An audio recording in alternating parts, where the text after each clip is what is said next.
El envejecimiento de la población mundial continúa de una forma acelerada, lo cual puede considerarse como un éxito de las políticas de salud pública, pero también constituye un reto para la sociedad. Es una realidad que muchos de nuestros adultos mayores acuden a múltiples proveedores de salud e incluso son presas de anuncios en los cuales la promesa de una mejor calidad de vida, una vida más plena, más saludable y, ¿por qué no?, le hará lucir más jóvenes. La idea que un medicamento es para toda la vida, donde se acepta con poca o nada resistencia, y el añadir un nuevo medicamento a la larga lista de los ya existentes no es problema.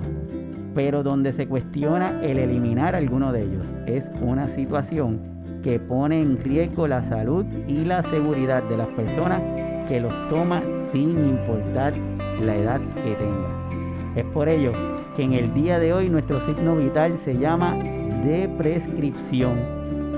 Este programa se llama Signos Vitales, tu podcast de salud. Mi nombre es Iván Rodríguez Colón, médico de familia, y como todos los sábados a las 11 de la mañana estamos transmitiendo desde las facilidades de Webnéticos Internet Studio en Guaynabo, Puerto Rico. Y para mí es un placer, es un honor, es un privilegio presentarle a nuestra invitada del día de hoy, la doctora Lucía Meilí García Carmona. Bienvenida, doctora. Muchas gracias, doctor.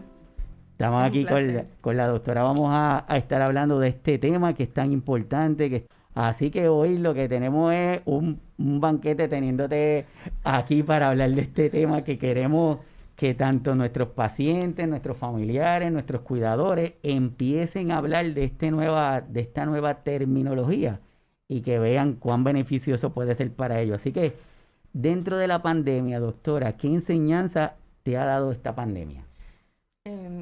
Ha sido muchos momentos, ¿verdad?, de reto, no solo para mí, para todos. Sin embargo, ha sido una oportunidad de crecimiento, no solo a nivel personal, sino también a nivel profesional. Son momentos que nos enseñan a valorar las cosas sencillas, las cosas pequeñas, ¿verdad? Lo que es realmente importante, el tener la familia, el gozar de salud, el que nuestros familiares tengan salud, el tener trabajo. Es una bendición hoy en día y pues me siento más que agradecida porque he podido aprender muchas cosas nuevas sobre tecnología. He aprendido a reinventarme como todos los puertorriqueños, ¿verdad?, que nos caracterizamos por ser resilientes. Eso es una característica bien particular de cada puertorriqueño. Y pues he podido utilizar todas esas enseñanzas para continuar haciendo lo que me gusta, para continuar compartiendo con mi familia, para poder continuar sirviendo a la comunidad y poder continuar educando a las poblaciones, utilizando la tecnología y los medios que se nos facilitan en la actualidad.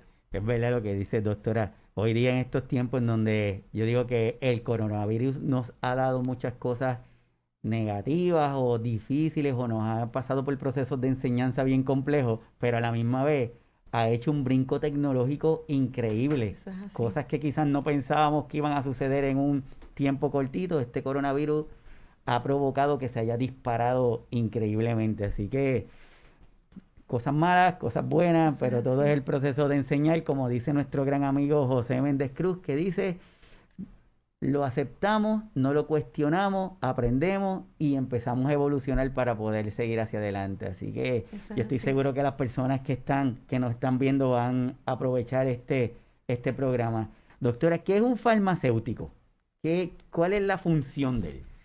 Bueno, me gustaría, antes de, ¿verdad?, de proceder, quisiera aprovechar para felicitar a todos los cuidadores en su mes. Gracias por su labor encomiable y por el amor que ponen en todo lo que hacen. Antes de contestar esa pregunta, me gustaría preguntarle algo a nuestro público. Y quisiera que aprovechen y comenten en la sección de comentarios. Usted escriba cuál de estas personas usted entiende que es un farmacéutico.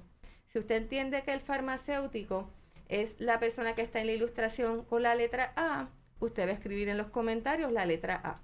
Si usted piensa que es la persona que está en el centro y la mascarilla no tiene nada que ver con el COVID, pues usted va a escribir la letra B.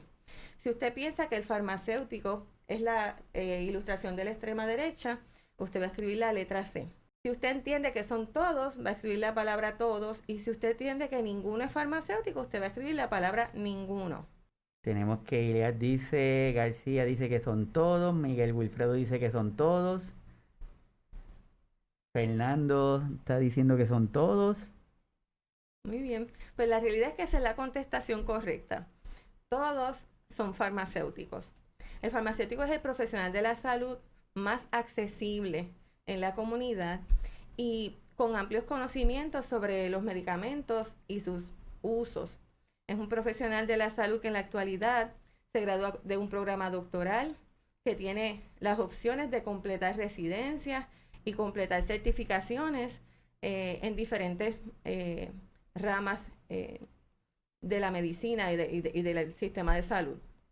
Ha evolucionado de ser una profesión que en el pasado se enfocaba en la preparación y despacho de medicamentos, pero hoy en día se centra en el cuidado del paciente, ¿verdad? Lo que es la provisión de cuidado farmacéutico, el asegurarnos de que los medicamentos se empleen de la mejor manera, pero que se pueda contribuir a mejorar la calidad de vida de nuestros pacientes y que todo se lleve de una manera segura y efectiva. La profesión de farmacia, como pudimos ver en la ilustración, tiene diferentes escenarios. El más común es la farmacia de comunidad. Es por esto que usualmente las personas asocian el farmacéutico con la ilustración de la letra C, pero sabemos que está en diferentes escenarios, no solamente en la farmacia de comunidad, sino también en el sector hospitalario, en la academia, en las industrias, entre otros lugares y escenarios en donde podemos servir también, ¿verdad? Como misioneros y como servidores en nuestras comunidades y como educadores también. Estamos a su orden. Como vimos en la ilustración anterior, vemos a un farmacéutico, ¿verdad?, administrando vacunas, que es otro de los papeles o roles en donde el farmacéutico se desempeña. Y entonces le pregunto, ¿el vacunarse aumenta el riesgo de desarrollar Alzheimer? Si usted piensa que eso es cierto, va a escribir en los comentarios la palabra cierto. Si usted piensa que es falso, va a escribir la palabra falso en los comentarios. Muy bien, todos sabemos que la parte del Alzheimer es una condición neurodegenerativa, que uno de los factores de riesgo es la edad, no es lo único, es uno de los factores de riesgo. Tenemos varias, Sonia está diciendo que es falso, Miguel dice que es falso, Fernando dice que es falso, Ileas dice que es falso, Ariadne dice que es falso, Liliana dice que es falso. Yo creo que por unanimidad. Me encanta el público. Creo que ya terminé la conferencia, no puedo ir. Pues la realidad es que es falso, ¿verdad? Sino lo que ocurre es todo lo contrario. El vacunarse, hay un estudio que sugiere que adultos que se vacunaron contra difteria, tétano, polio e influenza tuvieron un riesgo menor de desarrollar la condición de Alzheimer que aquellos que no se vacunaron. Por otro lado, cuando se observa las poblaciones de edad avanzada en facilidades de cuidado extendido, se observó que aquellos pacientes que se le administraba la vacuna de influenza todos los años, se observaba una disminución en la muerte. De manera que el vacunarse es bien importante para no solamente reducir el riesgo de Alzheimer, que es una condición degenerativa como muy bien explicó el doctor, sino que también ayuda a disminuir mortalidad y morbilidad en los pacientes. Así que los exhorto a que se vacunen no solo los pacientes de edad avanzada, sino también los cuidadores de los pacientes, para evitar que el paciente se enferme, para evitar que si usted tiene nietos, se enfermen sus nietos. Así que es bien importante aprovechar que estamos en plena época de influenza. Este es el momento de vacunarse para que todos estamos protegidos, ¿verdad? Nos preocupamos por la vacuna del COVID, pero entonces tenemos la vacuna de la influenza y debemos aprovechar que está disponible para ser administrada. Y bien, si hablamos de lo que es polifarmacia y lo que es la definición por consenso, vamos a determinar si esto es cierto o es falso. La definición por consenso de polifarmacia asigna un valor numérico al uso concurrente de medicamentos. Es decir, que si el paciente usa X cantidad de medicamentos, 5 medicamentos o más, 10 medicamentos o más, eso se considera polifarmacia y sería la definición por consenso. Si usted entiende que eso es cierto, va a escribir cierto en los comentarios. Si usted entiende que es falso, va a escribir la palabra falso. Eso lo que significa es que si entienden que para poder decirle a una persona, usted tiene polifarmacia, es porque exclusivamente se basan en cantidad de medicamentos. En cantidad de Si medicamentos. eso es cierto o es falso. Exacto. Vamos a ver. La realidad es que lo que hace falta esta aseveración es que no hay una definición por consenso de polifarmacia. Hay diferentes definiciones, ¿verdad? Unas indican que polifarmacia ocurre cuando hay 5 medicamentos o más. Hay otra literatura que dice que es cuando el paciente tiene 10 o más. Y la realidad es, ¿verdad? Cuando hablamos de poli, significa que es más de uno, ¿verdad? Significa que el paciente tiene muchos medicamentos. Sin embargo, hay una literatura que indica que si el paciente toma un solo medicamento y no tiene indicación de uso, se considera polifarmacia porque el medicamento no está indicado independientemente de que tiene uno, y sabemos que poli es más de uno. Por otro lado, si un paciente tiene muchos medicamentos, que es lo que se conoce como polifarmacia total, porque hay diferentes subtipos de polifarmacia. Está la polifarmacia que es de la misma clase, que es cuando el paciente tiene medicamentos que pertenecen a la misma familia y tienen más de uno de la misma familia. Como lo puede ser, por ejemplo, que un paciente tome loratadina o claritin por la mañana para la alergia, pero por la noche tome Benadryl. Los dos son de la misma familia y eso es polifarmacia de la misma clase. Cuando hablamos de múltiples clases o de múltiples familias, estamos hablando de ese mismo paciente que tiene problemas de rinitis alérgica o sinusitis y entonces usa un atomizador nasal como Flonase o Fluticasone para tratar la condición, pero también se toma el loratadina o claritin y también usa Singulair o Montelukast. Esa es otro tipo de polifarmacia que incluye diferentes clases, ¿verdad? Cuando hablamos de polifarmacia adjunta, estamos hablando de estos pacientes que usan medicamentos que son para tratar la misma condición, pero uno de ellos se añade para tratar el efecto secundario que trató el primero, que después vamos a hablar de lo que es la cascada de prescripción. Y un ejemplo de esto puede ser, por ejemplo, un paciente que tome amlodipine para la presión, que es un medicamento que pudiera causar hinchazón en las piernas, que no es por retención de líquido, es porque se abren los vasitos de la sangre y en la medida que el paciente va caminando, las piernas se hinchan, pero por lo general si esas piernas se elevan, esa hinchazón suele resolver, ¿verdad? ¿Y qué pasa en muchas ocasiones? Se le hinchan las piernas, pues ¿qué hago? Pues hay que añadirle un diurético para bajar esa hinchazón de las piernas. Y eso es lo que se llama la polifarmacia adjunta. Cuando hablamos de polifarmacia total, estamos hablando de un tipo de polifarmacia que es sustentada por la literatura, que es lo que le mencionaba anteriormente. El paciente puede tener muchas medicinas, pero si cada medicina tiene una indicación de uso, cada medicina es vital, está ahí porque disminuye morbilidad y mortalidad en el paciente, está prescrita porque mejora su calidad de vida, pues el paciente puede tener 15, pero si está indicado y está documentado que el paciente se beneficia, pues en ese caso no es algo que sea significativo. ¿Está bien? Perfecto. De ahí es que surge una situación en donde tenemos que empezar a entender que el hecho de tener múltiples medicamentos no lo hace algo negativo. Lo que es importante es que el uso de los medicamentos tengan una razón adecuada, tomando en consideración la seguridad y que tenga una razón de uso en ese paciente. Y en lo que tú estás comentando, un ejemplo bien clásico era lo de la parte de los pacientes con condiciones terminales, en donde le decían, pero esta polifarmacia es requerida para poderlos ayudar, porque a veces como para paliar los síntomas. Así que una de las primeras cosas que estamos señalando gracias a la doctora es que el hecho de una polifarmacia no lo hace algo negativo, lo que implica es que tenemos que estar seguros que son adecuados. Eso es así, doctor. Perfecto. Muy bien. Y entonces, hablando sobre otros aspectos de seguridad en el manejo de medicamentos, ¿verdad? No solamente es importante el tomar los medicamentos correctamente, también es importante la manera en que almacenamos los medicamentos. Y por lo general, el botiquín de las casas, ¿en dónde está? En el baño. Y el baño es uno de los peores lugares para guardar las medicinas porque es donde más cambios en temperatura hay y de humedad, ¿verdad? Viene una persona, se baña con el agua fría, el que viene después se baña con el agua caliente y hay mucha humedad, lo que puede alterar la estabilidad del producto. Así que se recomienda que se almacene en un lugar fresco, que no haya mucha humedad y que esté fuera del alcance de los niños o de personas que, ¿verdad?, que no estén aptas para manejar sus medicamentos para evitar problemas relacionados a medicamentos.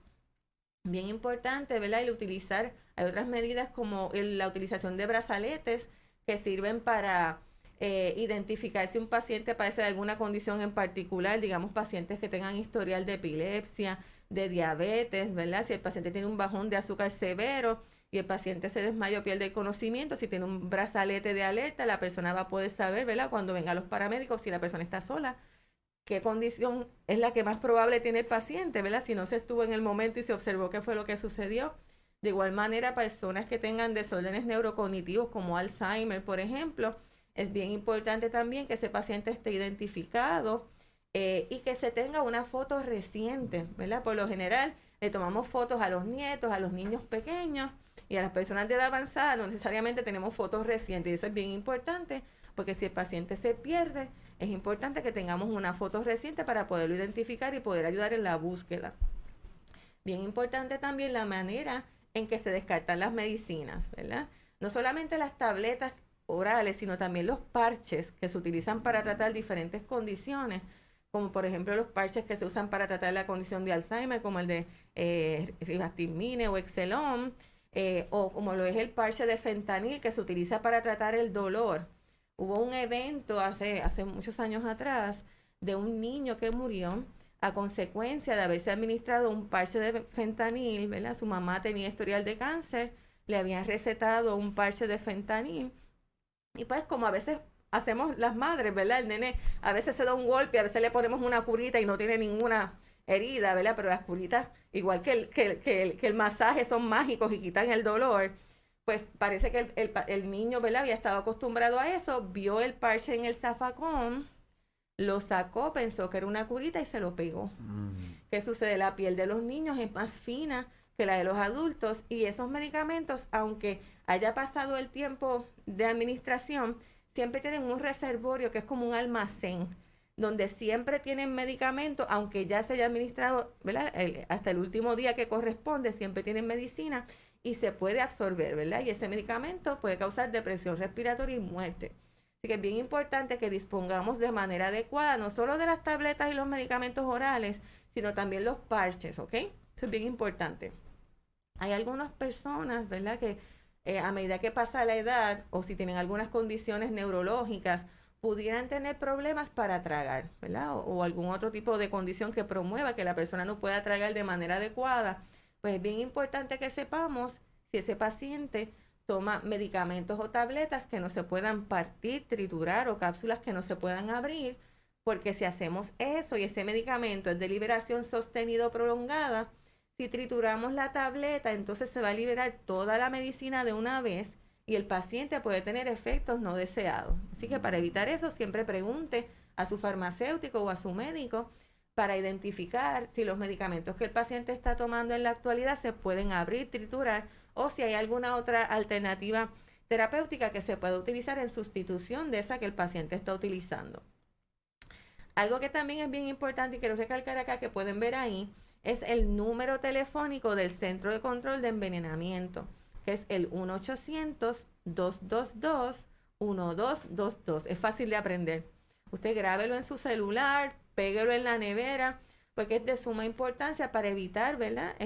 Si ocurre una situación de envenenamiento, ya sea de un niño, de un adulto mayor, una persona que digamos tenga desórdenes neurocognitivos, que vea un frasco de un detergente de lavar y piense que es un jugo o alguna bebida, se lo puede tomar por error y se puede envenenar. Así que es bien importante mantener todas esas cosas que son riesgosas en un lugar seguro, si es posible bajo llave, y en el caso de la eventualidad de que haya alguna situación de envenenamiento, pues siempre es importante tener el número disponible para llamar y pedir consejo, además de llamar al 911 en caso de que sea necesario.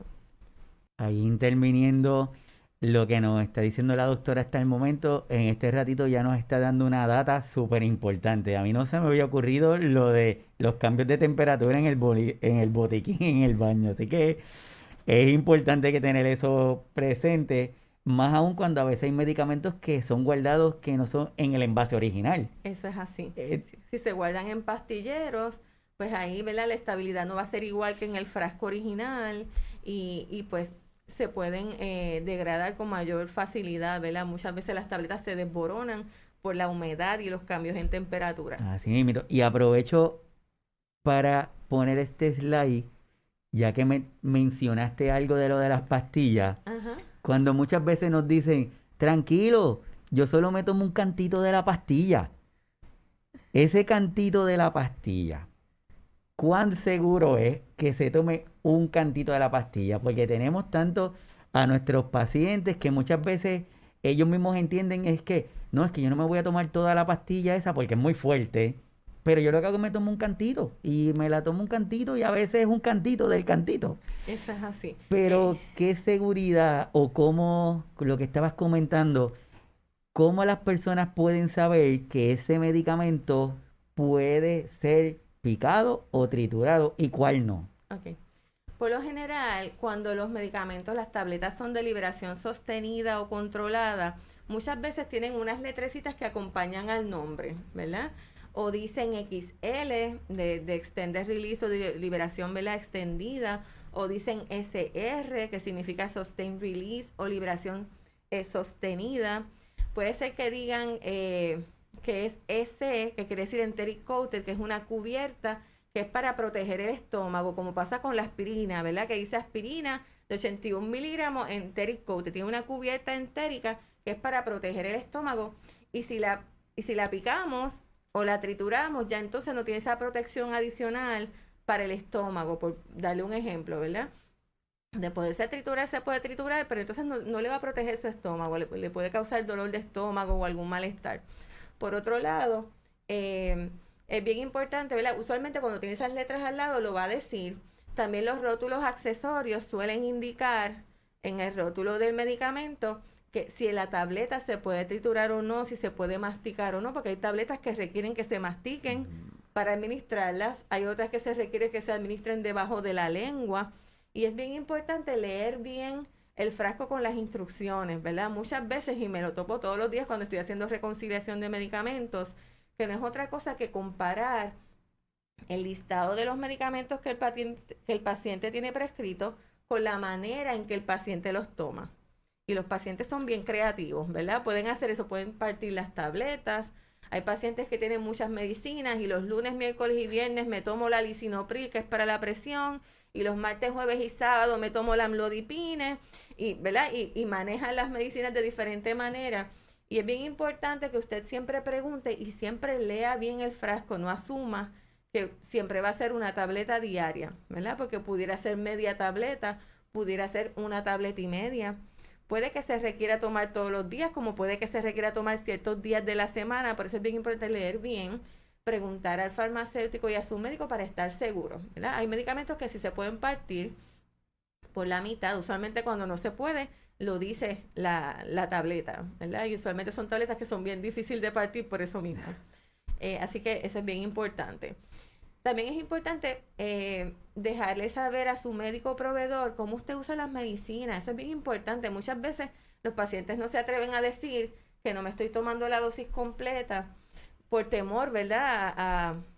A que a lo mejor el médico piense que la persona, ¿verdad?, no está siendo responsable o alguna otra razón, ¿verdad? Y siempre es bien importante dejarle saber la manera en que lo usamos porque así lo podemos ayudar mejor, ¿verdad? Si usted no lo está tomando completo, ¿por qué razón?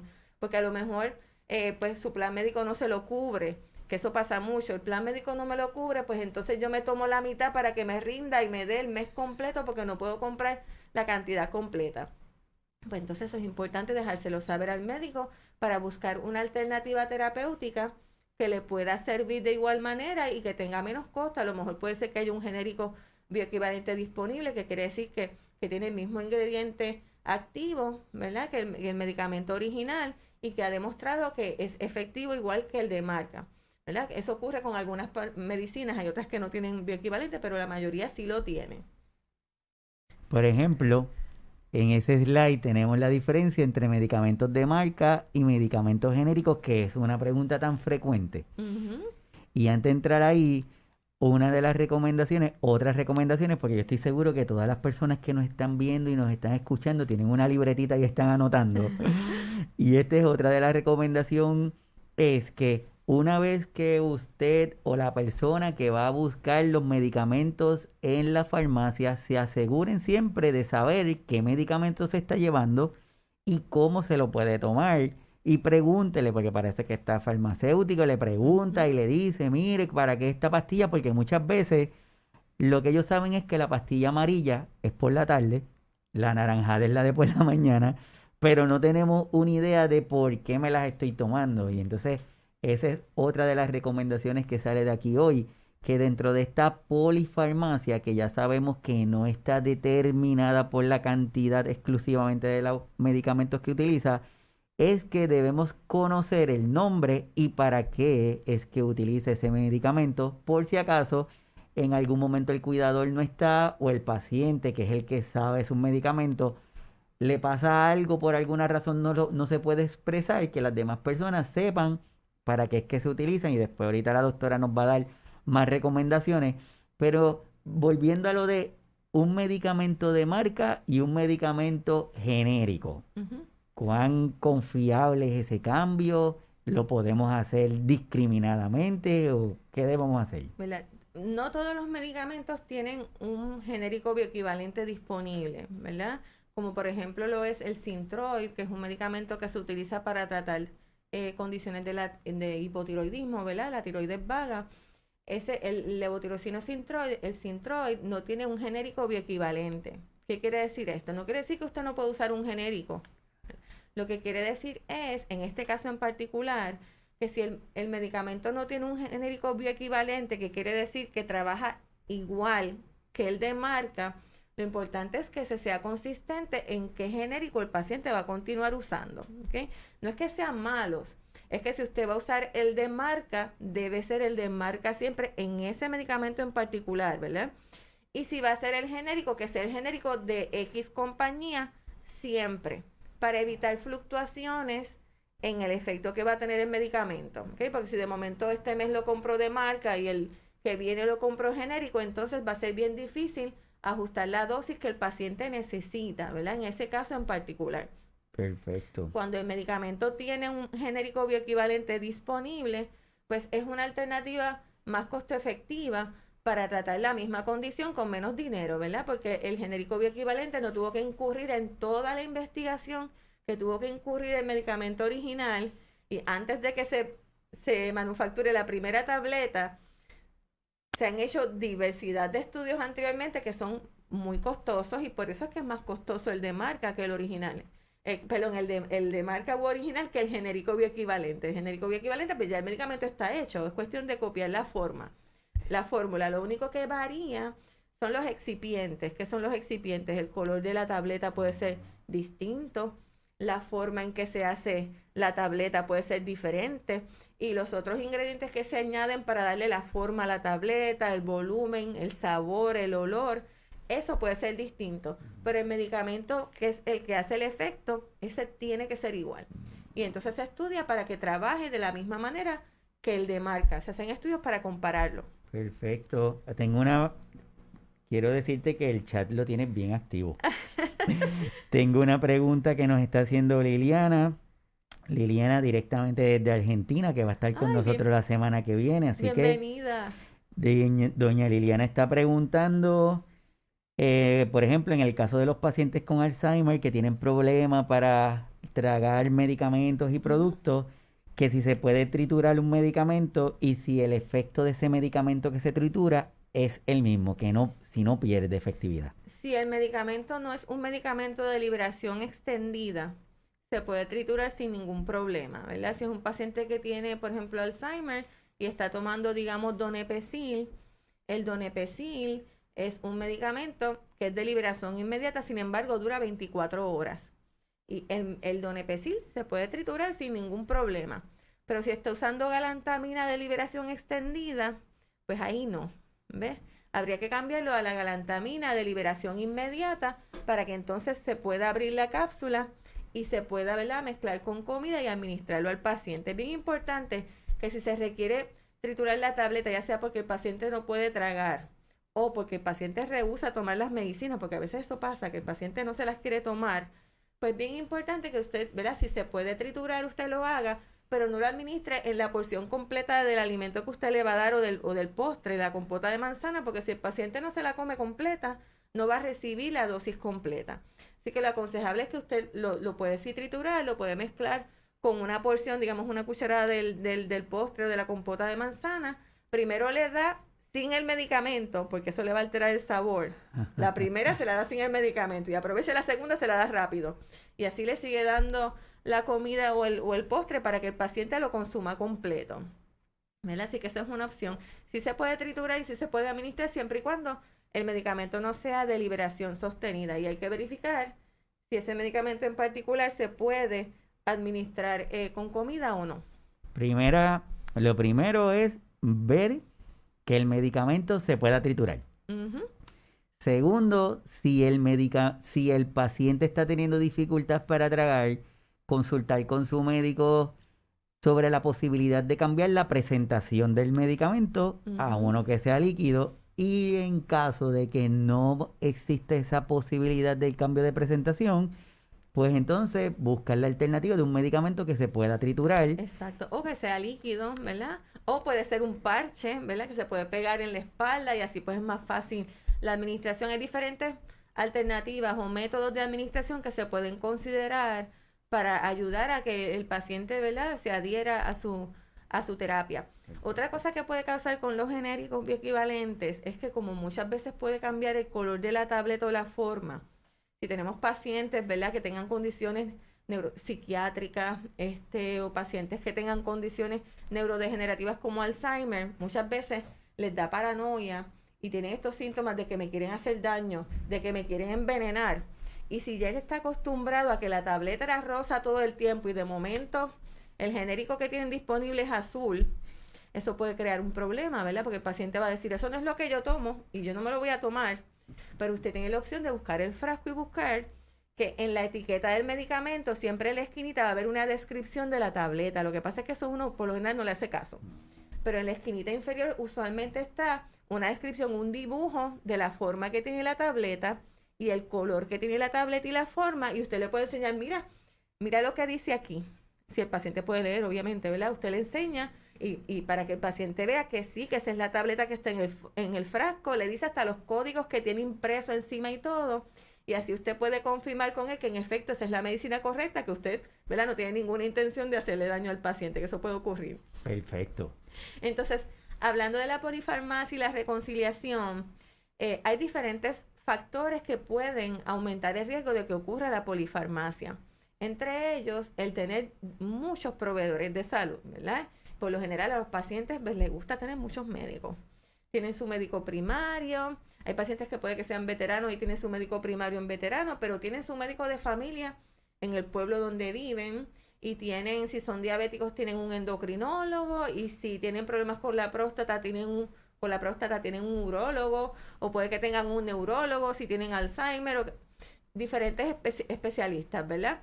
Y eso pues necesariamente no es malo, ¿verdad? Lo ideal es que usted tenga un médico primario y de ser necesario, pues usted puede tener especialistas de ser necesario, pero lo importante es que usted se quede con los médicos que realmente usted necesita. Tener 2 médicos primarios no se justifica, ¿verdad? Porque sigue siendo cuidado primario. Ahora, los especialistas, si son de diferentes ramas, pues ahí sí, ¿verdad?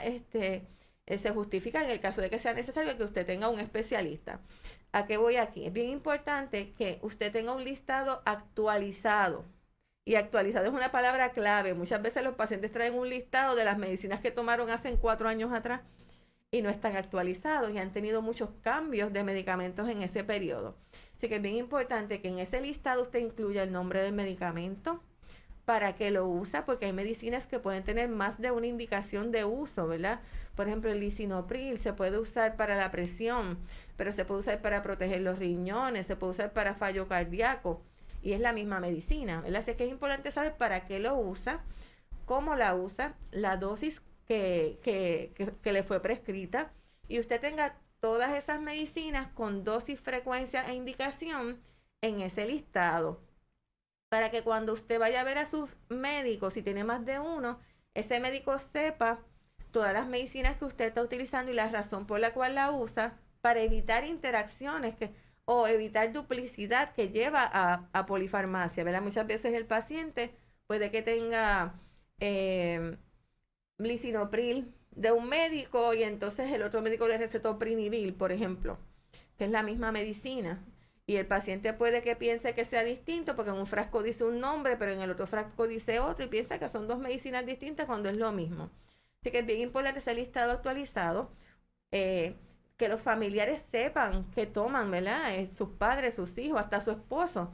¿Por qué? Porque en momentos de desastre, como ocurrió con María, como ocurrió con los terremotos, ¿verdad? En el área sur, hubo farmacias que se desplomaron y hubo un grupo, ¿verdad?, de profesionales de la salud que fuimos al sur a intentar ayudar y muchas veces no podíamos ayudar como quisiéramos porque, ¿verdad?, los pacientes no saben cómo se llaman sus medicinas ni para qué son y no podíamos llamar a la farmacia en algunos casos para averiguar qué estaba tomando porque la farmacia se desplomó.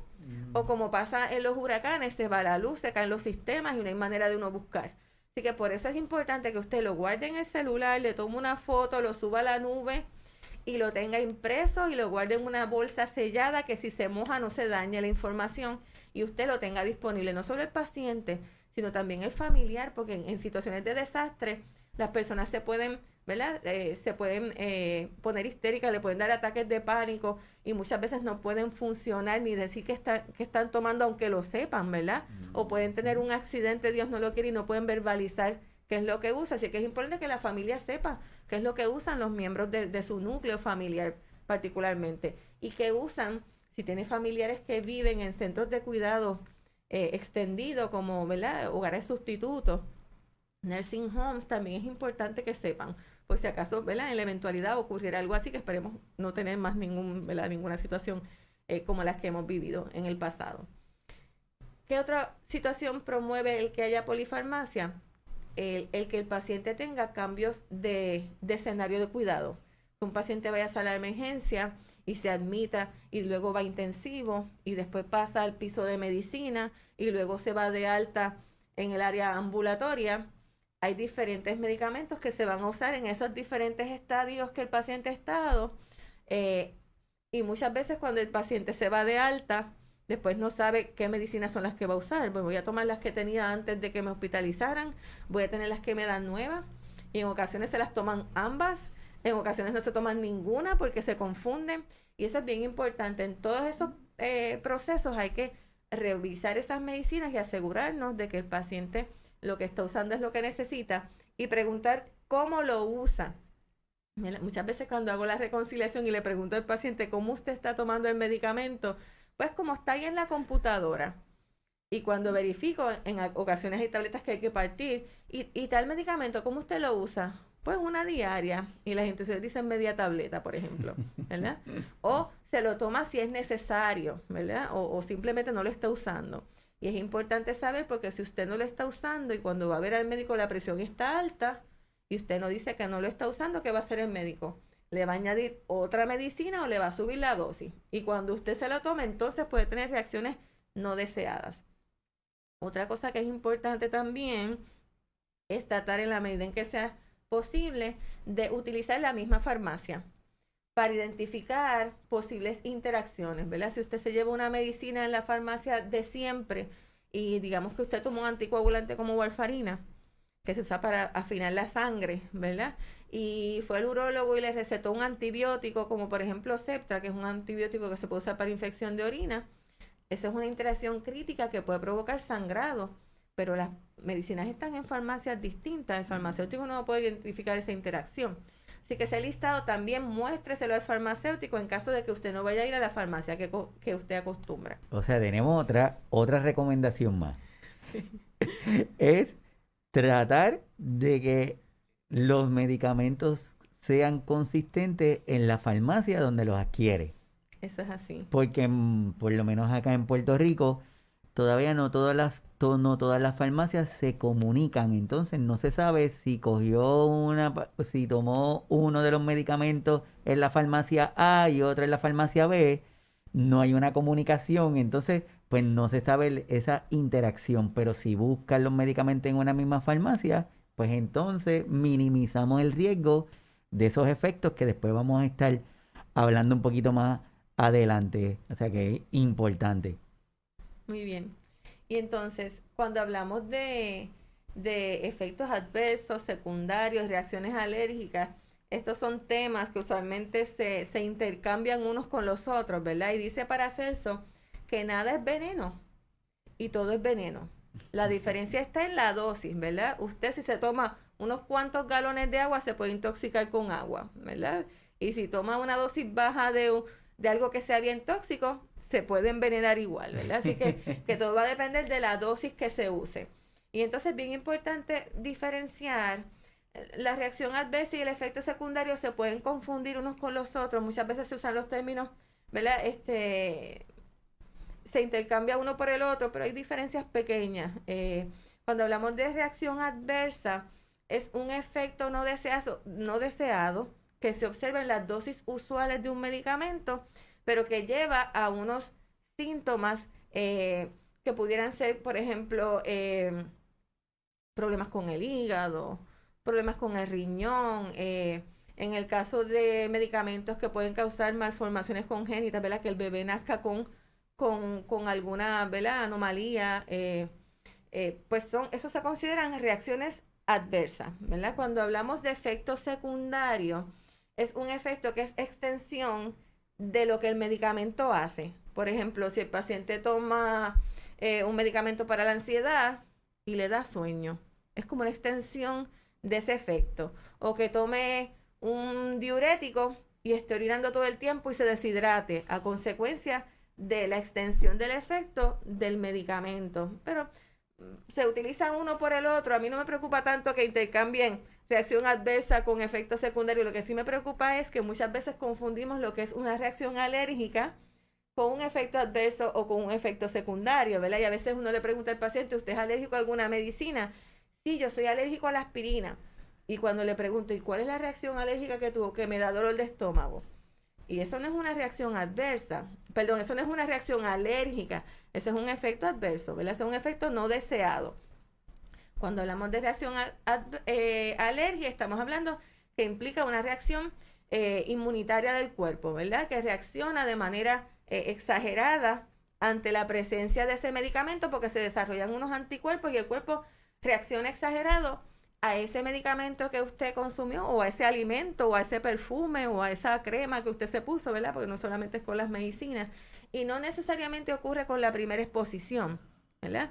Hay pacientes que puede que la primera vez que se coman un camarón le da una reacción alérgica severa y hay personas que están comiendo camarones todo el tiempo y de momento le dio una reacción alérgica que puede ser leve, puede ser una erupción en la piel, puede ser picor, pero también puede ser una reacción severa que envuelva en que se obstruyan, ¿verdad?, las vías respiratorias y pues ya eso es una situación de emergencia, ¿verdad?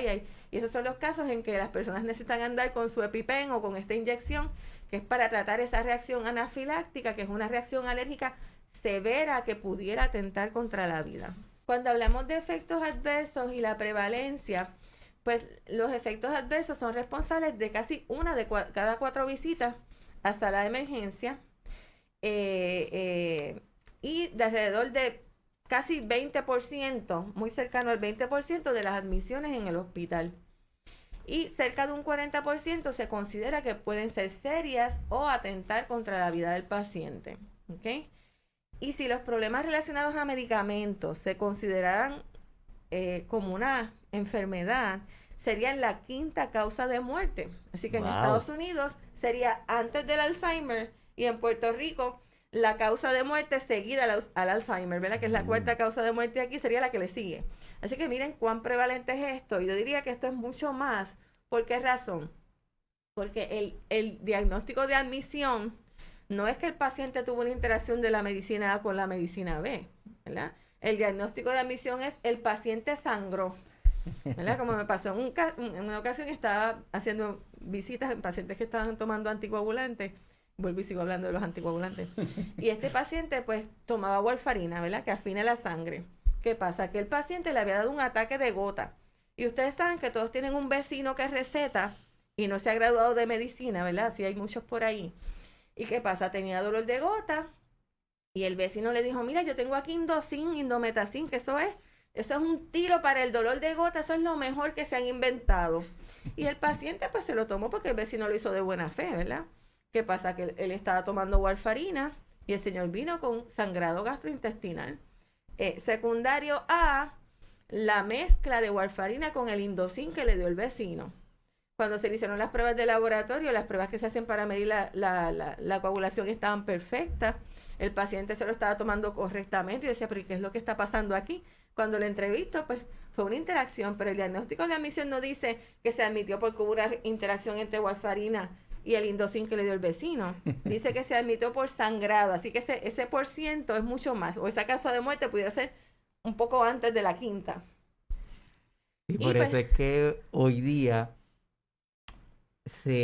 hay muchas iniciativas que van dirigidas a la parte de la prevención, del uso adecuado de medicamentos.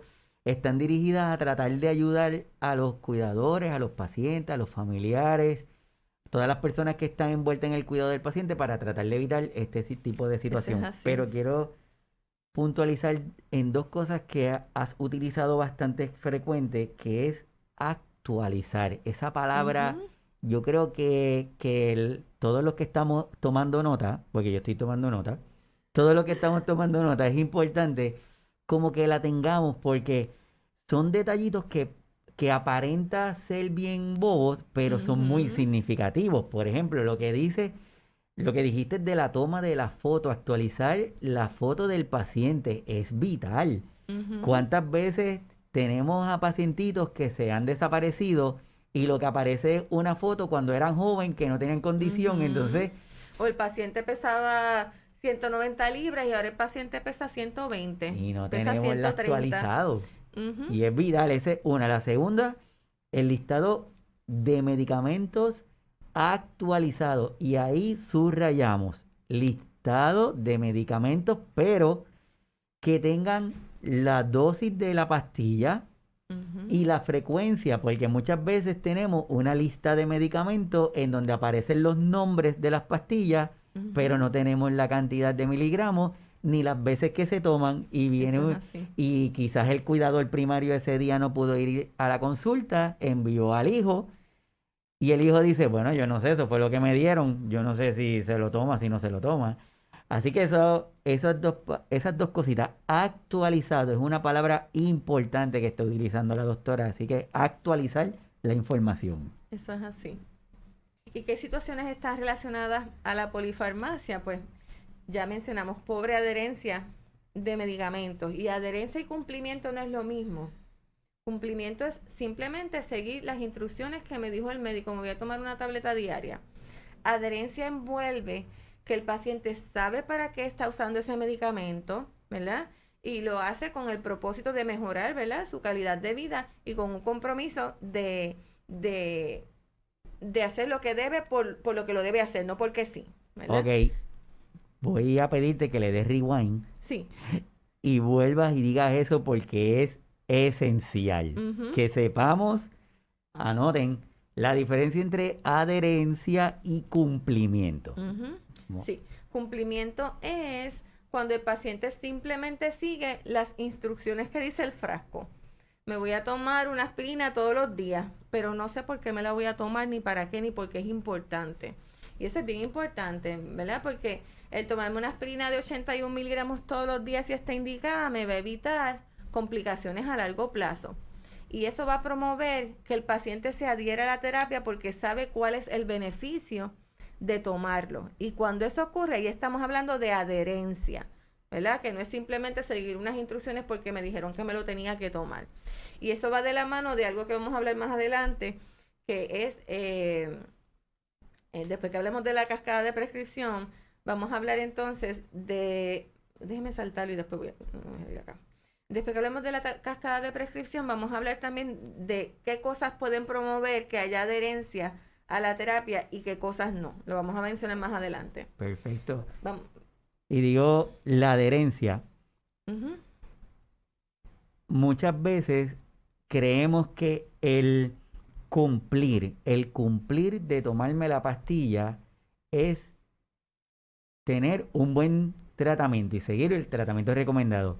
Y por eso es que a nosotros nos gusta hablar de adherencia, porque la adherencia incluye el que usted cumple con la toma de los medicamentos, pero ahí está la dieta. Ahí están los factores, ¿verdad? Que es importante, los factores que hay que modificar, ¿verdad? Como menciona el doctor, la nutrición, la actividad física, entre otras cosas, el dormir bien, que también es muy importante. Y entonces, ¿qué es la cascada de prescripción? La cascada de prescripción no es otra cosa que tratar un síntoma nuevo como si fuera una enfermedad, sin auscultar primero si ese síntoma nuevo es un efecto no deseado del medicamento que se comenzó hace un tiempo atrás, ¿verdad? Y por darle un ejemplo, el metformin, ¿verdad? Puerto Rico es uno de los países con la prevalencia más alta de diabetes en el mundo, ¿verdad? Diabetes tipo 2. Y metformin es un medicamento que se prescribe con muchísima frecuencia, ¿verdad? Uno de los efectos adversos más común que puede ocurrir con el metformin es diarrea, ¿verdad? Y malestar estomacal. Es el efecto adverso más común. Pero a largo plazo, el metformin puede disminuir los niveles de vitamina B12. Y niveles bajos de vitamina B12 me pueden llevar a anemia por deficiencia de vitamina B12, que es hemoglobina, ¿verdad? Que baja la hemoglobina.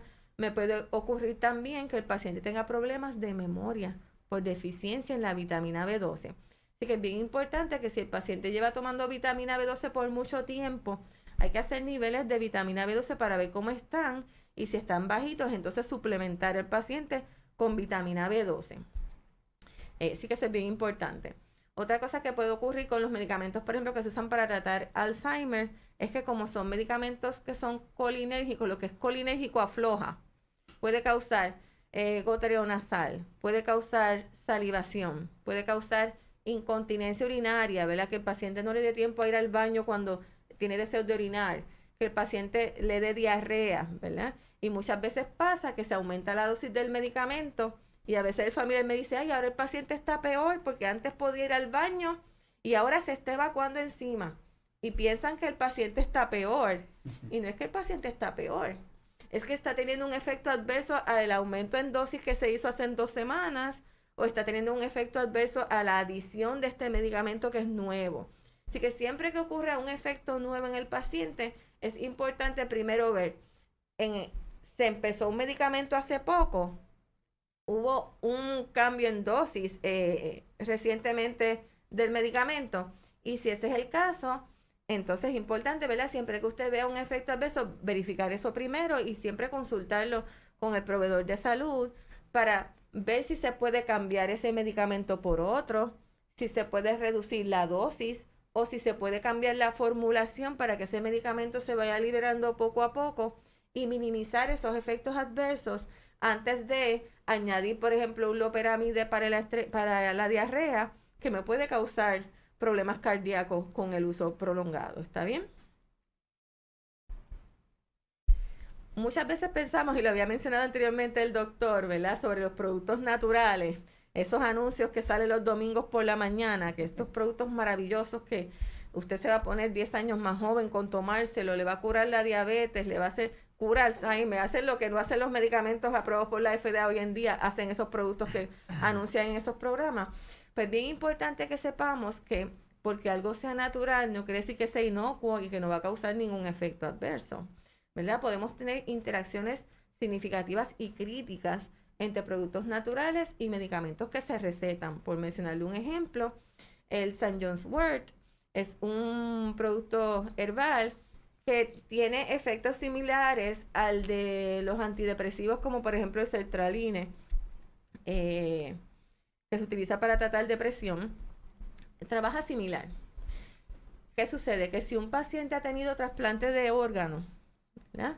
Y empieza a tomar este medicamento, este producto herbario, perdón, este producto herbal puede aumentar la eliminación de algunos medicamentos que se usan para evitar el rechazo de un trasplante de órgano, como lo es la ciclosporina, por ejemplo, y el tacrolimus.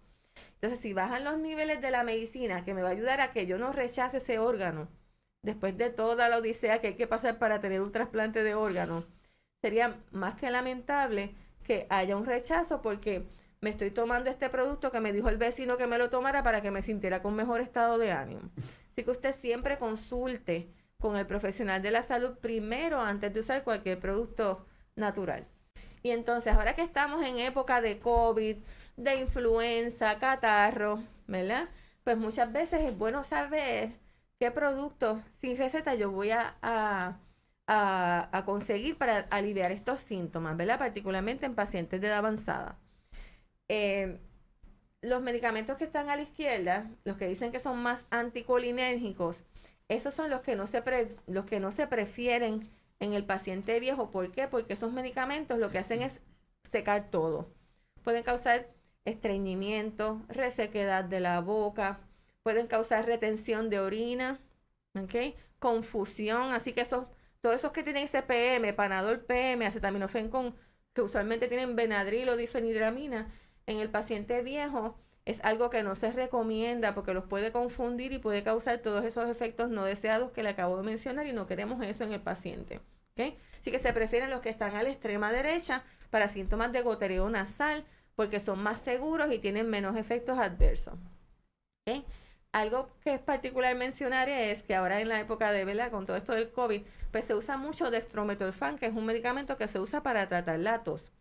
Y el dextrometorfan tiene el mismo mecanismo de acción que el memantine, que es un medicamento que se usa para tratar demencia por Alzheimer. Así que si el paciente toma mucho dextrometorfan, Robitussin DM, ¿verdad? Entonces el paciente puede tener efectos adversos porque se suma el dextrometorfan con el memantine o namenda y el paciente puede tener efectos no deseados. Así que es bien importante que sea bajo supervisión médica, que no se extienda de los días que dice, ¿verdad? En las instrucciones, que usualmente no se debe exceder más de una semana, ni más de la cantidad que les recomienda su proveedor de salud. Y entonces, dentro de los factores que afectan la adherencia, les pregunto, ahí en el chat, si me pueden escribir, ¿la edad es un factor que afecta la adherencia con la terapia?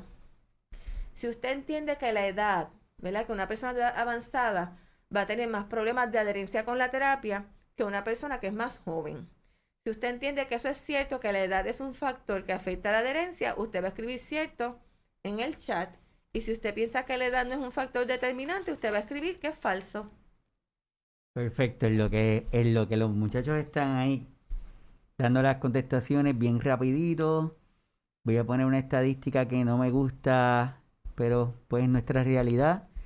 Hoy, 21 de noviembre del 2020, Puerto Rico se levantó con que sobrepasamos los 1,000 muertos debido a la pandemia, el coronavirus. Así que me parece que es importante, que es vital que reforcemos la parte de la protección y evitar el contagio, como hemos dicho en otras ocasiones, el uso correcto de las mascarillas, lavarse las manos con la frecuencia adecuada y el distanciamiento físico de los 6 pies. Volvemos y reforzamos de otra forma la triada de la salud, lavarse las manos de forma adecuada, distanciamiento físico y el uso correcto de las mascarillas.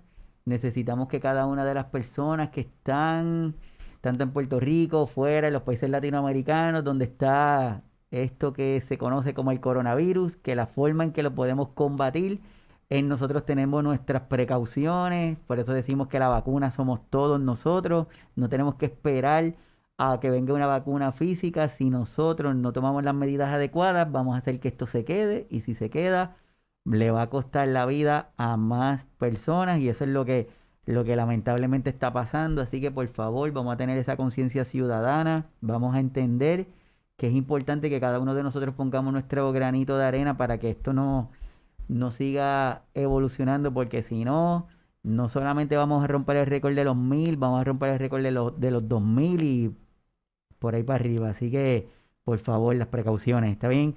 Y de la pregunta última que le hiciste, la contestación, tengo aquí, quiero leerte esto que dice Fernando. Fernando Antonio Martínez Álvarez dice: siento que he aprendido mucho en un solo momento. Gracias a ambos por educarnos y a la doctora García Carmona por toda la información. Muchas gracias. Bueno, la contestación, la pregunta fue, Si ellos entienden que la edad es un factor que determina el que un paciente se adhiera, ¿verdad? Sea adherente con su terapia o no. ok, tengo que Fernando dice que es falso, tengo a Joel dice que es cierto, tengo a Sonia que dice falso, a Liliana falso, a Norma dice que no, y Daliri dice que todo está muy bueno. Muy bien, pues en este caso, pues la realidad es que la edad por sí sola no es un factor que aumente, ¿verdad? La probabilidad de que un paciente no sea adherente con su terapia. La realidad es que la edad por sí sola no. Lo que sí aumenta el riesgo, ¿verdad? De problemas de adherencia es que la persona tenga, ¿verdad? Si la persona tiene un desorden neurocognitivo, ¿verdad? Pues eso pudiera aumentar el riesgo de que no haya adherencia con la terapia, pero no es por la edad, es porque tiene un desorden neurocognitivo, ¿ves? Okay. Que el paciente tenga, digamos, artritis severa y viva solo y no pueda abrir los frascos, eso es un factor que determina que no pueda tomarse sus medicinas, ¿verdad? Por otro lado, la cantidad de medicinas, mientras mayor es el número de medicamentos que el paciente tome y mientras más complejo es el régimen de medicamentos, mayor es la probabilidad de que el paciente no pueda mostrar adherencia con su terapia, ¿ok? Por otro lado, la indicación o la creencia que el paciente tenga de para qué es ese medicamento y qué beneficio le puede causar, puede afectar la adherencia con la terapia. Por mencionarle algunos ejemplos, ¿verdad? Habíamos hablado las prioridades del paciente versus las prioridades del proveedor. El decirle a un paciente que se debe tomar una estatina como simvastatin para el colesterol porque yo quiero que el colesterol malo sea menos de 70 o porque la guía dice que tiene que estar en una estatina de alta intensidad, que tiene que ser de las fuertes, pues al paciente probablemente no le va a hacer ninguna diferencia porque es algo que probablemente no entiende. Pero si el paciente sabe que si se toma esa estatina, ese simvastatin, ese atorvastatin, y eso me va a ayudar a evitar que yo tenga un derrame cerebral o apoplejía, ¿verdad? Que si eso ocurre, ¿verdad? Se obstruyen los vasos en el cerebro y usted puede perder, ¿verdad? La capacidad para hablar, de caminar, ser independiente. Y eso pues no va a dejar que usted pueda ir a la graduación de su nieto menor. Pues eso tiene una diferencia, ¿verdad? Y eso significa algo en la vida del paciente. Y entonces es importante enlazar para qué es el medicamento y qué es lo que es importante para ese paciente. Porque si para ese paciente es importante su familia, es importante que yo quiero ir a su graduación de 4º año y mi nieto tiene 6 años, pero yo quiero vivir saludable y quiero estar estable para poder llegar hasta ese momento, pues eso va a ayudar a que el paciente se adhiera a su terapia. Por otro lado, es importante saber cuándo empiezan a actuar los medicamentos, como por ejemplo los antidepresivos, como por ejemplo algunos medicamentos que se utilizan para el dolor como gabapentin, que también se puede usar para convulsiones. Son medicamentos que pueden demorar hasta 2 semanas en lo que uno empieza a ver los efectos. Y si el paciente no sabe eso, se va a tomar la primera tableta y que va a decir, ese medicamento a mí no me funciona, no me está haciendo nada, yo sigo con el mismo dolor, yo no lo voy a tomar. Pero si el paciente sabe que va a demorar en lo que empieza a ver los efectos, pues ya el paciente está prevenido y sabe que tengo que ser consistente para poder ver una diferencia en mi terapia. ¿Okay? Hay algunos medicamentos que se consideran potencialmente inapropiados de acuerdo al criterio de Beers. De aquí voy a mencionar quizás los más comunes, como el omeprazole, que se usa para el estómago. Ese medicamento pues puede aumentar el riesgo de diarreas infecciosas y aumentar el riesgo de fracturas. Así que si se va a usar es porque está indicado. Y es importante que no se pueden descontinuar de súbito, porque entonces el paciente va a tener más acidez que antes de empezarlo a usar. Otros medicamentos considerados potencialmente inapropiados de acuerdo al criterio de Beers, y esto que ustedes ven aquí es el listado del criterio de Beers. Son un sinnúmero de medicamentos, pero yo les estoy mencionando quizás los más comunes. Ahí están también las benzodiazepinas, como el temazepam o Restoril, ¿verdad? O diazepam o Valium, por ejemplo, que pueden causar confusión, aumentar riesgo de caídas y fracturas en personas de edad avanzada. ¿Okay? Dentro de la terapia no farmacológica, los antipsicóticos, que son los que se usan para tratar psicosis y a veces se usan para tratar agitación, aunque no están indicados, pues se prefiere usar terapia no farmacológica primero, ¿verdad? Modificación en la conducta, cambiar el ambiente al que esté expuesto el paciente, hablarle, ¿verdad?, de la manera más sencilla posible y tratar de, disculpen, y tratar de distraer al paciente, distraer la atención de lo que está ocurriendo y verificar por qué es que ese paciente está agitado, porque puede ser que esté estreñido, puede ser que tenga dolor, y si es un paciente que no puede expresar lo que siente, se va a agitar con muchísima razón porque no puede expresarlo. Y entonces, ¿qué es la de prescripción? La de prescripción no es otra cosa que el proceso de desmontaje de la prescripción de medicamentos, ¿verdad? Es una revisión comprensiva que se va a hacer y que puede incluir modificación en dosis, sustitución por medicamentos más seguros, eliminación de fármacos que no sean, que no estén indicados, ¿verdad? Y una herramienta para describir que se utiliza en el sistema de salud de veteranos es lo que se llama el acrónimo BION. La V significa vital, medicamentos que sean vitales para ese paciente, que disminuyen mortalidad, morbilidad y que ayudan a mejorar la calidad de vida del paciente. Medicamentos que sean importantes para que ese paciente lo tenga. Los opcionales, pues si son opcionales, quiere decir que no es necesario que esté ahí. Si se puede eliminar, se elimina. Si no está indicado, pues definitivamente no debe estar. Bien importante mantenernos conectados y atender, ¿verdad?, nuestras condiciones crónicas de manera virtual en estos días, ¿verdad? No podemos descuidar nuestras condiciones crónicas porque entonces eso aumenta el riesgo de complicaciones. Y que la familia se mantenga conectado también con esos pacientes. Aquí les estoy mostrando una ilustración de áreas, lo que se llaman las zonas azules, que son áreas en donde habitan personas longevas, saludables, ¿verdad? Como por ejemplo en Loma Linda, California. Si ven la ilustración arriba, el doctor Wareham es un cirujano cardiotoráxico que practica la religión adventista, vive en California, murió a los 104 años y estuvo hasta los 90 y pico de años supervisando cirugía en un hospital, ¿verdad? ¿Habrá hecho algo bien ese señor? Y todas estas poblaciones tienen algo particular que ellas comparten en común. Las religiones son distintas, ¿verdad? Allá en Japón probablemente sean budistas o practiquen otra religión. El doctor Wareham es adventista, pero hay personas, ¿verdad? En Costa Rica probablemente la mayoría van a ser católicos.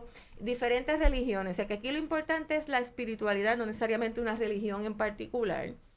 Y que todos practican vida saludable y que es común, porque unos son vegetarianos o veganos. El doctor Wareham era vegano, pero tenemos acá otros que comen carne. El doctor Wareham no tomaba alcohol, pero estas personas aquí toman vino, ¿verdad? Así que entonces, ¿qué es lo que hay en común entre todos ellos? Lo que hay en común entre todos ellos es que la familia es lo más importante, que tienen un propósito de vida, que tienen una dieta basada en plantas, ¿verdad? Que siempre hay vegetales verdes en ese plato. Aunque coman carne o no coman carne, hay vegetales en ese plato. Que utilizan mucho las legumbres, ¿verdad? Que en Puerto Rico le decimos a las legumbres granos. Cuando no son granos, ¿verdad? Le llamamos granos a las habichuelas. Y realmente son legumbres. Así que ellos consumen mucho eso. Se mantienen activos socialmente. Así que ahora en esta pandemia que estamos, ¿verdad?, encerrados, es bien importante mantenernos activos socialmente, aunque sea de manera virtual, aunque sea con una llamada telefónica. Y bien importante que ninguno fuma. Así que otro estímulo para que no se fume. Y esta persona que está aquí es puertorriqueño. No vive en una zona azul, pero es una persona, don Víctor, yo tengo que mencionarlo, ¿verdad? La hija y el paciente me dieron permiso para hacerlo.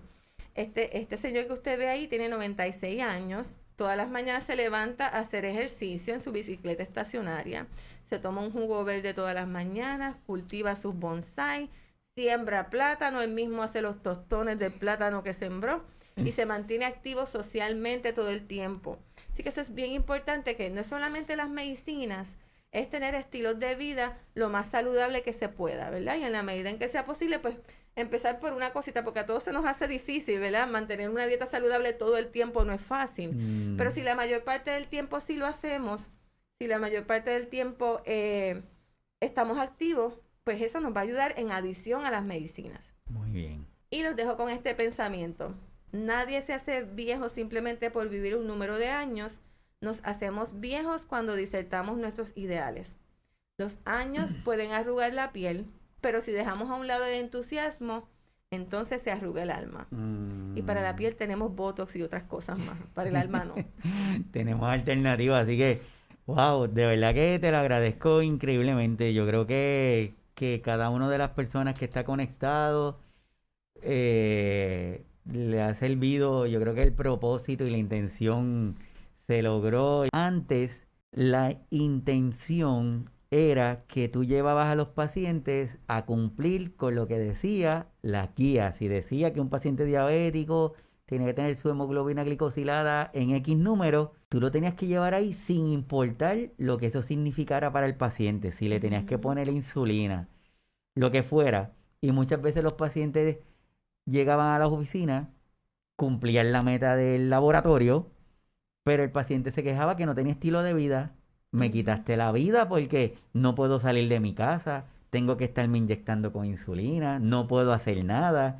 Entonces, eso ha ido cambiando y hoy día la intención es que se incorpore al paciente para que logren llegar a unas metas terapéuticas que sean reales para el paciente, porque quizás no vamos a poder llevar la presión de 120-80 a un paciente, pero es llevarla lo más cerca de lo normal posible, pero que no le quitemos la calidad de vida. Exacto. Y de ahí surge esto que son unos 7 pasos para una polifarmacia adecuada, que lo comparto porque te debo confesar que antes de hoy la palabra polifarmacia en mi mente lo que tenía era la connotación negativa, no tenía ninguna otra connotación, era que tiene un montón de pastillas y hay que quitárselas, ¿verdad? De forma adecuada.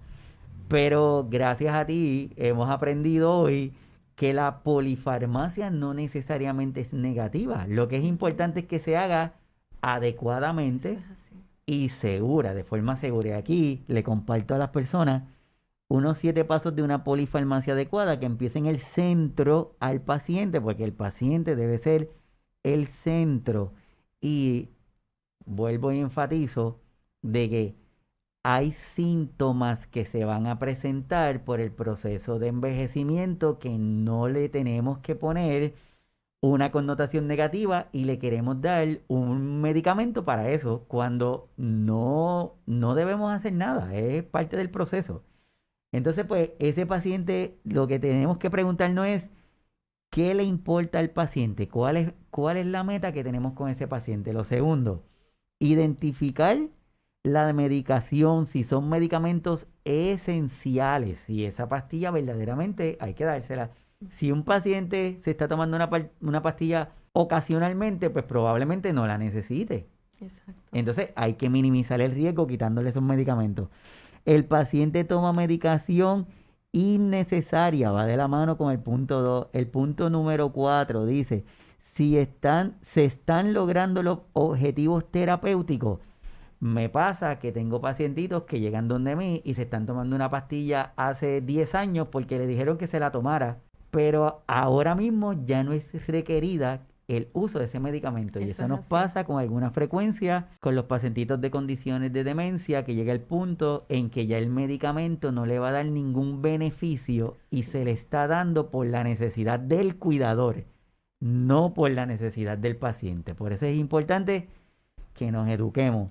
El paciente está en riesgo de una reacción de efectos adversos o si ha sufrido por alguno de los medicamentos y el costo-beneficio del medicamento, porque en estos tiempos de pandemia nos hemos dado cuenta de que hay muchos pacientitos que han tenido que empezar a decidir si me compro la pastilla o si hago compra. Entonces, a veces vamos a volver a revisar esas medicinas, a ver si verdaderamente es necesaria o quizás le podemos cambiar la frecuencia, quizás la dosis. Lo importante es que cada una de las personas que nos está viendo es que hoy saquen las potes de pastillas que tienen, hagan una revisión de los medicamentos y con su proveedor de salud consulten, hablen con él y díganle, miren, quiero que me hagan una revisión de mis medicinas. Eso es Y así. sean honestos, si no se la están tomando, díganselo, no me la tomo. Si me tomo una vez al día o en lugar de 2 veces, pues dígalo, porque a final de cuentas es un beneficio para el paciente y no para el proveedor. Así Eso es que, así. doctora, se nos quedaron muchas cosas, pero eso es bueno porque significa que te tenemos que traer otra vez. Así que a modo de resumen de todas las personas que nos están viendo, todas las personas que están conectadas, que te digo que están súper activas, a esas personas que van a estar viendo el programa después, que lo van a estar escuchando en los podcasts, a esas personas, esa última recomendación que le podemos dar, ¿cuál sería? Sí, bien importante, ¿verdad? Que se comuniquen con su proveedor de salud, ¿verdad? Que cuando se haga esa reconciliación de medicamentos, que no solo nos enfoquemos en los medicamentos recetados, hay que incluir ahí los productos naturales, los productos que se consiguen sin receta, si usted toma algún té, todo eso es bien importante para tomar decisiones en cuanto a la terapia. Es bien importante que si algún medicamento se va a descontinuar, ¿verdad? Debe ser bajo supervisión médica y particularmente hay algunos medicamentos que no se pueden descontinuar de súbito. Eso es bien importante. Medicamentos, así sea para Alzheimer o demencia en una etapa terminal, es bien importante que si se van a descontinuar sea poco a poco, ¿verdad? De la misma manera que se empiezan a subir las dosis poco a poco, también se descontinúan poco a poco porque si se descontinúa abruptamente, el paciente se puede exacerbar su condición, ¿verdad? Se pueden empeorar los síntomas y entonces en ocasiones hay que volverlos a comenzar. Y si se descontinúa poco a poco, nos evitamos ese problema, ¿verdad? Algunos medicamentos para la presión tampoco se pueden descontinuar de súbito, como esos que terminan en LOL, metoprolol, atenolol. Hay que descontinuarlos poco a poco, ¿verdad? Y otros tipos de medicamentos. Así que es bien importante, ¿verdad? Esa comunicación efectiva entre el paciente familiar y su cuidador con su proveedor de salud, ¿verdad? Y que los proveedores de salud trabajemos en conjunto, ¿verdad? Porque somos un equipo y el farmacéutico puede ayudar en ese proceso de reconciliación, ¿verdad? Y otros profesionales de la salud también pueden ayudar. Y si todos trabajamos al unísono, ¿verdad? Por el beneficio del paciente, pues vamos a obtener mejores resultados, siempre tomando en consideración que el paciente es el centro de atención, ¿verdad? Es por la razón por la que estamos trabajando y que se debe tomar en consideración cuáles son las expectativas de ese paciente, cuáles son sus metas y qué es lo que es importante para el paciente. Excelente, no quiero terminar sin leerte esto que escribió eh, Ileas, que dice, excelente podcast, doctora, le tengo que decir que aprendí muchísimo, sobre todo la importancia de vivir, pero vivir con calidad de vida.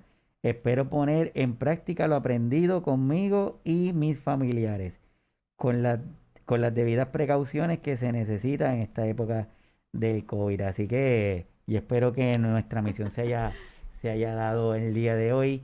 Así que, nada, mi gente, esperamos haber logrado nuestra misión de educar mientras despertamos la inquietud en ustedes en buscar información sobre este nuevo signo vital que se llama deprescripción. Tanto la de prescripción como la prescripción razonada y prudente van de la mano en el momento de la prescripción. El incorporar y educar a nuestros pacientes, a nuestros cuidadores y a nuestras cuidadoras sobre el uso adecuado de los medicamentos permitirá una mejor adherencia con una menor posibilidad de polifarmacia negativa.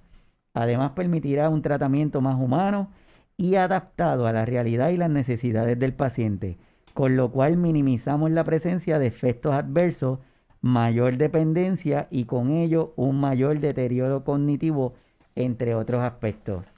Busquen información en sus países, oriéntense, hablen con sus médicos sobre una revisión a conciencia de medicamentos en uso. Acepten una deprescripción sistemática y adecuada. Promuevan una convivencia sana e inclusiva con sus familiares. Nuevamente, agradezco a la doctora Lucía Maylí García Carmona Muchas gracias por la oportunidad, doctor. el habernos acompañado en la mañana de hoy, esperando que no sea la última. Les invito a que se suscriban a nuestra página de Facebook, Signos Vitales Podcast, al canal de YouTube, Signos Vitales Puerto Rico, para que se mantengan al día con los episodios. Déjennos saber sus comentarios y sus sugerencias para así poder aumentando nuestro contenido. Mi nombre es Iván Rodríguez Colón, soy médico de familia y desde aquí, desde la isla de Puerto Rico, siempre es un placer y un honor y un privilegio para mí el que saquen de su tiempo y estén aquí con cada uno de nosotros. Así que nada, esperamos que sigamos educando y ayudando a todas las personas, que se cuiden, por favor. Vamos a darle duro a esto del COVID para tratar de que no sigamos rompiendo récord, que no queremos este tipo de récord. Así que, doctora, gracias. Muchísimas gracias al público por su participación y su tiempo valioso. Muchas bendiciones. Hasta luego. Hasta el próximo sábado.